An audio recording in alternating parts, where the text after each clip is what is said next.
आयात का हवाला देकर फैसला सुनाना शुरू किया है और तफसीली वजूहात ये कहा जा रहा है। अब इस वक्त के तफसीली वजूहात बाद में बताई जाएंगी। अभी शॉर्ट जजमेंट है। चीफ जस्टिस ने ये कहा है कि तफसीली फैसला बाद में आएगा और अभी हम ये जजमेंट आपको अभी ये जो शॉर्ट जजमेंट है वो आएगी, आपको हम बताते हैं। मुलतवी कराने का फैसला कलअदम करार दे दिया। इलेक्शन कमीशन का फैसला सुप्रीम कोर्ट के बेंच ने कलअदम करार दे दिया है। इलेक्शन में इल्तवा का फैसला कलअदम करार दे दिया है। सुप्रीम कोर्ट ने कहा है कि ये जो इलेक्शन कमीशन ने काम किया ये गैर आईनी गैर कानूनी काम है और इलेक्शन के इल्तवा का फैसला कलअदम करार दे दिया है सुप्रीम कोर्ट ने। इलेक्शन 90 रोज से आगे नहीं जा सकते। सुप्रीम कोर्ट का फैसला, इलेक्शन 90 रोज से आगे आ सकते। इलेक्शन कमीशन का फैसला जो इंतखाबात के इल्तवा का था उसको कलअदम करार दे दिया स्पेशल बेंच ने। और ये इसके अलावा 22 मार्च का फैसला कलअदम, इंतखाबात के इल्तवा का फैसला कलअदम। कुरानी आयात के रेफरेंस से सुप्रीम कोर्ट के चीफ जस्टिस ने बेंच के सरबराह ने फैसला सुनाना शुरू किया है। गैर आईनी गैर कानूनी है। 90 दिन से ज़्यादा इलेक्शन नहीं जा सकते आगे। इलेक्शन कमीशन को इख्तियार नहीं है। इलेक्शन कमीशन ने जो इंतखाबात की तारीख में तब्दीली की उसका इख्तियार नहीं है इलेक्शन कमीशन को। सुप्रीम कोर्ट के स्पेशल बेंच का फैसला, इंतखाबात कराने का फैसला बहाल। जो 30 अप्रैल को इंतखाबात का फैसला था वो बहाल। इलेक्शन कमीशन का जो फैसला वो इल्तवा का उसको सस्पेंड कर दिया। इलेक्शन 30 अप्रैल को ही होंगे। सुप्रीम कोर्ट के 3 मेंबर बेंच का फैसला, बड़ा फैसला, 90 दिन के अंदर 30 अप्रैल को ही इलेक्शन होंगे। इलेक्शन कमीशन को इख्तियार नहीं है। इलेक्शन कमीशन 5वीं स्टेज तक पहुंच चुका था। फैसला इलेक्शन प्रोग्राम जो है वो 5वीं स्टेज तक पहुंच चुका था। इलेक्शन कमीशन को तारीख तब्दील करने का इख्तियार नहीं है। 90 दिनों में होंगे। इलेक्शन कमीशन के गैर कानूनी फैसले से 13 दिन ज़ाया हुए। खसूसी बेंच ये कह रहा है, फैसला ये कह रहा है और ये यूनानिमस फैसला है। इलेक्शन कमीशन को इलेक्शन प्रोग्राम 13 दिन आगे करने का हुक्म। इलेक्शन प्रोग्राम 13 दिन आगे करने का हुक्म। इलेक्शन कमीशन के फैसले की वजह से 13 दिन ज़ाया हुए। 90 दिनों के अंदर इलेक्शन होने हैं। 30 अप्रैल को ही होंगे। इलेक्शन कमीशन को कोई इख्तियार नहीं कि वो तारीख तब्दील कर सके। बड़ा फैसला सुप्रीम कोर्ट ऑफ पाकिस्तान का, खसूसी bench 3 member unanimous decision bench का। और इलेक्शन 30 अप्रैल को होंगे। शेड्यूल प्रोग्राम बहाल कर दिया। सुप्रीम कोर्ट ने शेड्यूल जो प्रोग्राम है इलेक्शन का उसको बहाल कर दिया। बहुत बड़ा फैसला सुप्रीम कोर्ट ऑफ पाकिस्तान के खसूसी बेंच का। अब समझ आ रही है कि राना सनाउल्लाह और आज़म नज़ीर तारड़ क्यों भागे यहाँ से और ये सब कुछ क्या हुआ और क्यों ये कहते थे कि हमें फ़ैसला कबूल नहीं होगा। बहरहाल बड़ा फ़ैसला जो हिजान था इलेक्शन के हवाले से, सुप्रीम कोर्ट का हतमी फैसला 3 मेंबर बेंच का। हुकूमत वैसे ये कह चुकी है कि हम इसे कबूल नहीं करेंगे, लेकिन अब देखना ये है कि सुप्रीम कोर्ट कैसे इस पर अमल दरामद कराता है। और 30 अप्रैल को इंतखाब जहाँ से इलेक्शन शेड्यूल रुका वहीं से शुरू किया जाए। ये मैं आपको पूरा फैसला जो टिकट्स की सूरत में हमारी टीम अंदर जो मौजूद है जो दे रही है और इसमें जो इलेक्शंस हैं वो होंगे। Maryam, now it's over to you. मैं ज़रा देखता हूँ और क्या। Thank you sir. तो बड़ा फैसला जो है वो आ चुका है। आपको बताएं कि सुप्रीम कोर्ट ऑफ पाकिस्तान ने ये जो इलेक्शन कमीशन का फैसला था 22 मार्च का उसको कलअदम करार देते हुए अब दोबारा से इलेक्शन कराने का हुक्म दिया है। और वही फैसला जो सुप्रीम कोर्ट ऑफ पाकिस्तान ने पहले जारी किया था उससे 13 रोज़ आगे बढ़ाए गए हैं। 14 मई को पंजाब में इलेक्शन कराने का हुक्म जो है वो दिया गया है सुप्रीम कोर्ट ऑफ पाकिस्तान की तरफ से और इलेक्शन कमीशन को इलेक्शन ट्रिब्यूनल से दोबारा कार्रवाई शुरू करने का हुक्म दिया गया है। और चीफ सेक्रेटरी पंजाब 10 अप्रैल तक सिक्योरिटी प्लान इलेक्शन कमीशन। ठीक है मार्शल, आप साथ ही रहिए। इस वक्त फैसल चौधरी मीडिया से गुफ्तगू कर रहे हैं। बात पेश करता हूं कि आज जस्टिस मुनीर की तरफ से नजरिया जरूरत के फैसले को दफन करके एक नई तारीख का आगाज किया गया है।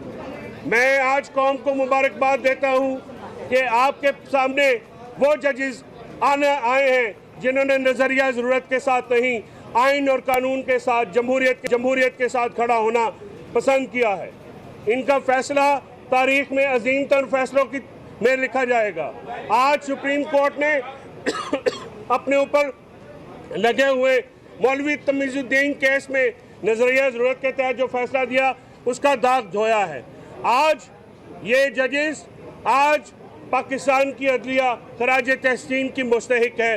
मैं पूरी कौम की तरफ से जज साहबान आपका शुक्रिया अदा करता हूँ और आपको खराज तहसीन पेश करता हूँ, क्योंकि आप आइन के साथ खड़े हुए।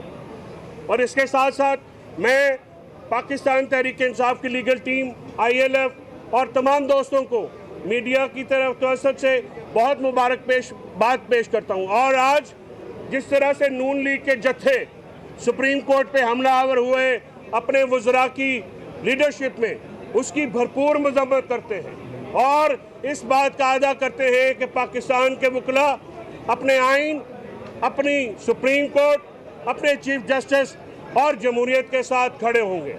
हमारी होते हुए हमारी आइन, हमारा जमहूरियत और हमारी सुप्रीम कोर्ट और हमारी आला अदालतें हमारी रेड लाइन है। अगर किसने वो रेड लाइन क्रॉस करने की कोशिश की तो वकला उनके सामने एक सीसा पलाई दीवार की तरह खड़े होंगे। हम किसी भी जत्थे को, चाहे वो कितना भी ताकतवर हो, चाहे उसकी हुकूमत की सरपरस्ती में होने वाली इस बलवा जो इन्होंने बार किया और आज जो हमला करने की नीयत से ये सुप्रीम कोर्ट पर चढ़ दौड़े, हम इसके मजम्मत भी करते हैं और हम इसके खिलाफ पूरे लीगल एक्शन लेने का भी पूरा प्लान करेंगे। आज मैं दोबारा ये सारी कौम को मुबारकबाद देता हूँ कि आज नजरिया ज़रूरत दफन करने पे सुप्रीम कोर्ट के मशकूर हैं और आज से पाकिस्तान में जमहूरियत और की भागदौड़ जो है वो मजबूत हुई है। तमाम इदारों से ये तवक्को करते हैं कि सुप्रीम कोर्ट के हुक्म के मुताबिक इलेक्शन कमीशन को फंड भी दिए जाएँ और ये जो और सिक्योरिटी भी फ्राहम की जाए पाकिस्तान के वोटर्स को। मैं पंजाब का वोटर हूँ, ये मेरा हक है कि मेरे सूबे में इलेक्शन में मुझे वोट डालने का हक दिया जाए और इसी तरह KP के वोटर्स का हक है, इसी तरह वफाक वोटर्स का हक है। जब उनको इलेक्शन हो तो उनको वोट डालने के लिए, इलेक्शन के लिए पुरअमन माहौल फ्राहम किया जाए। और इलेक्शन कमीशन से मैं ये इस्तदा करता हूँ कि वो अपनी अथॉरिटी असर्ट करे और आर्टिकल 220 के तहत जो है तमाम इदारों के ऊपर अपनी अथॉरिटी को लागू करे और पाकिस्तान में पुरअमन इलेक्शन। ये जो फैसला आज आया है इसके कस्टोडियन पाकिस्तान की अवाम है। कोई वज़ीर आज़म, कोई हुकूमत का गुमाश्ता ये न समझे कि ये ऑर्डर पे वो अमल नहीं करेंगे। ये पाकिस्तान की अवाम के मुस्तकबिल का फैसला है और पाकिस्तान की अवाम इंशाल्लाह इस फैसले की हिफाजत भी करेगी और इस पर अमल दरामद भी करेगी। अच्छा, एमरजेंसी की बातें हो रही हैं, हुकूमत अगर एमरजेंसी वेंसी नहीं मानते, सिर्फ आइन मानते हैं, जमहूरियत मानते हैं और कानून के मुताबिक इलेक्शन मानते हैं। वही जमहूरियत के साथ है, वही जमहूरियत की बुनियाद है और इंशाल्लाह हम किसी भी गैर आइनी इक़दाम के मुकाबले में अपनी अदालतों के साथ, अपनी आइन के साथ, अपनी जमहूरियत के साथ बिलावल जरदारी ने भुट्टो के नज़रिए को दफन किया है, उसके ऊपर कमेंट करना जो है मुझे अफसोस है कि उसने अपनी शहीद वालदा और शहीद नाना के लहू के से वफादारी नहीं सीखी। उसने तो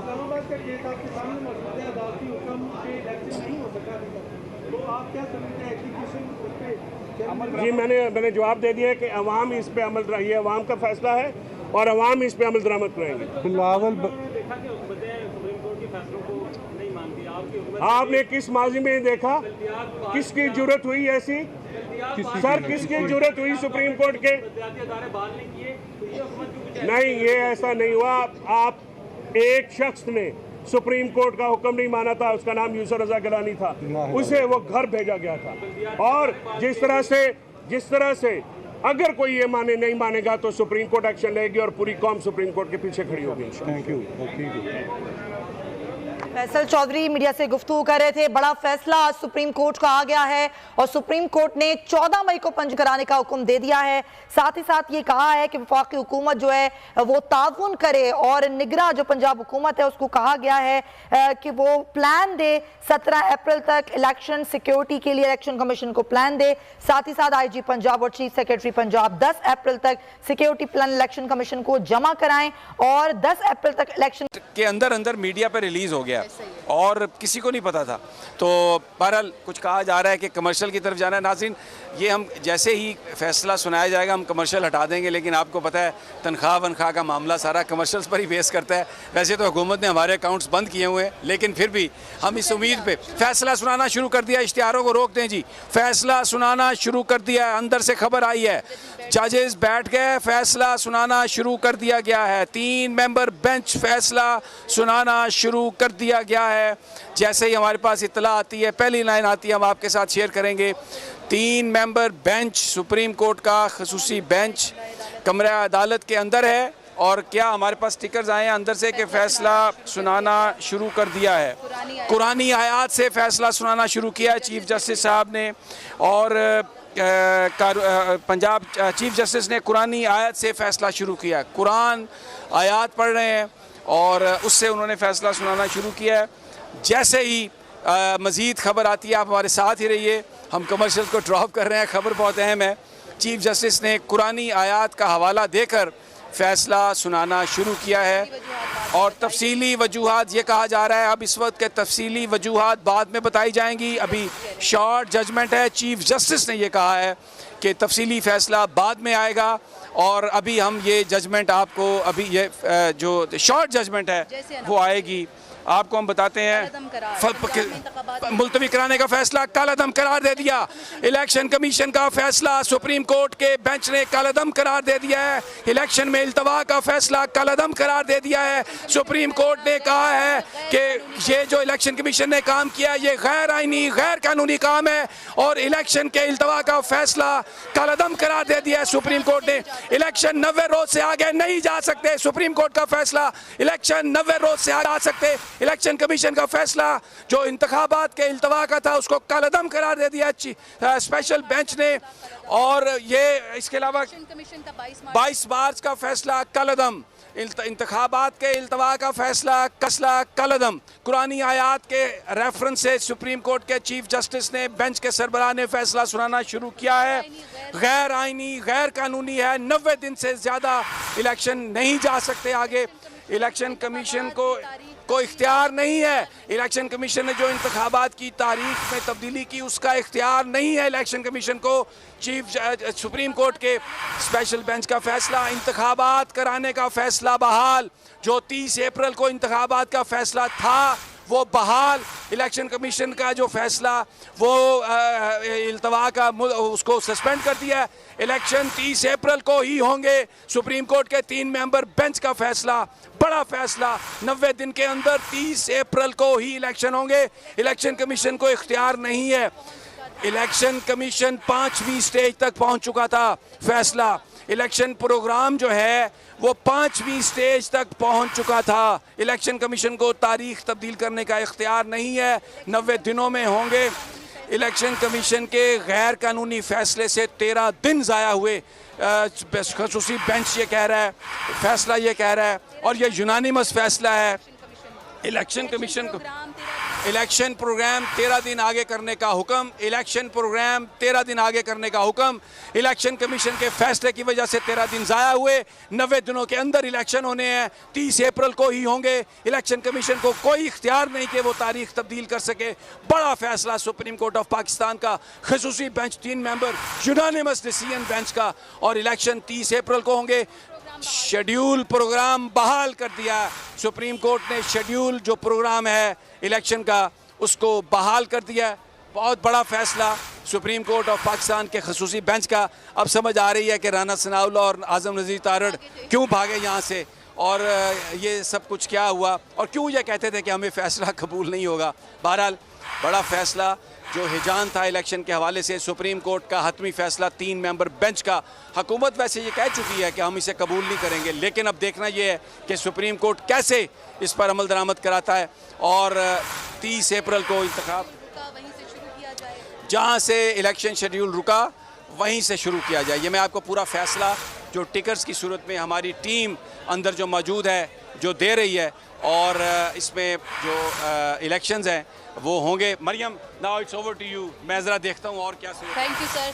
तो बड़ा फैसला जो है वो आ चुका है। आपको बताएं कि सुप्रीम कोर्ट ऑफ पाकिस्तान ने ये जो इलेक्शन कमीशन का फैसला था 22 मार्च का उसको कलअदम करार देते हुए अब दोबारा से इलेक्शन कराने का हुक्म दिया है। और वही फैसला जो सुप्रीम कोर्ट पाकिस्तान ने पहले जारी किया था उससे 13 रोज़ आगे बढ़ाए गए हैं। 14 मई को पंजाब में इलेक्शन कराने का हुक्म जो है वो दिया गया है सुप्रीम कोर्ट ऑफ पाकिस्तान की तरफ से, और इलेक्शन कमीशन को इलेक्शन ट्रिब्यूनल से दोबारा कार्रवाई शुरू करने का हुक्म दिया गया है। अब्बास मेरे साथ हैं। 14 मई को पंजाब में इलेक्शन कराने का हुक्म दिया गया है। अब्बास, क्या कहेंगे, ये फैसला मुतवक्के था? देखिए नीलम, जो अभी आपने खबर ब्रेक की है उसमें सबसे अहम चीज़ जो है कि इलेक्शन कमीशन ने गैर कानूनी तौर पर 14 दिन और 13 दिन जो इलेक्शन कमीशन ज़ाया किए हैं, साथ साथ चूँकि कागजात नामजदगी का प्रोसीजर शुरू हो चुका था और इलेक्शन कमीशन ने जानबूझकर इसको रोका है इलेक्शन को, और इलेक्शन कमीशन का फैसला आज सुप्रीम कोर्ट ने कलअदम करार दे दिया है। साथ साथ पंजाब में इंतखाबात जो कराने का फैसला था वो भी बहाल कर दिए गए। 14 दिन सिर्फ ऊपर होंगे। 30 अप्रैल को पहले सुप्रीम कोर्ट ने कहा था, अब 14 मई तक अब इंतखाबात होंगे। तो अब सुप्रीम कोर्ट की जीत हुई है, अवाम की जीत हुई है, और जो आइन और कानून मैं समझता हूं कि उसकी जीत हुई है। आज सुप्रीम कोर्ट के फैसले पर सबको इम्प्लीमेंट करना पड़ेगा। ये लोग यहाँ पर आए थे प्रेशर डालने के लिए, दबाव डालने के लिए, 2 दिन से इसी चक्कर में थे कि किसी तरीके से सुप्रीम कोर्ट को दबाव में लाया जाए, मौजिज़ जजेस को दबाव में डाला जाए, लेकिन मौजिज़ जजेस किसी सूरत दबाव में नहीं आए और आज उन्होंने बड़ा फैसला दिया है, बड़ी अदालत का बड़ा फैसला कि इलेक्शन कमीशन का जो फैसला था उसको कलअदम करार दिया है।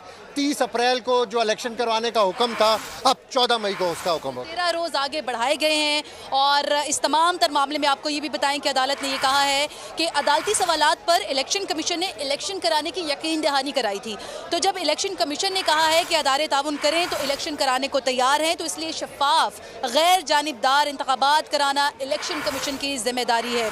विफाकी हुकूमत को 10 अप्रैल तक 20 अरब रुपए फराहम करने का हुक्म जो है सुप्रीम कोर्ट ऑफ पाकिस्तान का, ये भी सामने आया है। तो इलेक्शन कमीशन का जो फैसला है उसको कलअदम करार देते हुए अदालत ने कहा है कि 10 अप्रैल तक 20 अरब रुपए फराहम किए जाएंगे। विफाकी हुकूमत को 10 अप्रैल को 20 अरब रुपए फराहम करने का हुक्म भी दिया गया है, और साथ ही साथ ये भी कहा गया है कि इलेक्शन कमीशन 11 अप्रैल को फंड के हवाले से सुप्रीम कोर्ट में रिपोर्ट जमा कराए। तो बड़ा अहम फैसला है, और साथ में डायरेक्शंस भी दी गई हैं इस फैसले के साथ। 14 मई को इलेक्शंस होंगे दोबारा, लेकिन साथ ही साथ फंड्स की फराहमी से मुतालिक जो रिपोर्ट है वो अदालत ने 11 अप्रैल को तलब की है। तो इससे ये साबित हो रहा है अब्बास कि अदालत ने ना सिर्फ फैसला दिया है बल्कि फैसले के साथ साथ वो खुद इसको मॉनिटर भी करते रहेंगे, इस पर इम्प्लीमेंट भी बिल्कुल।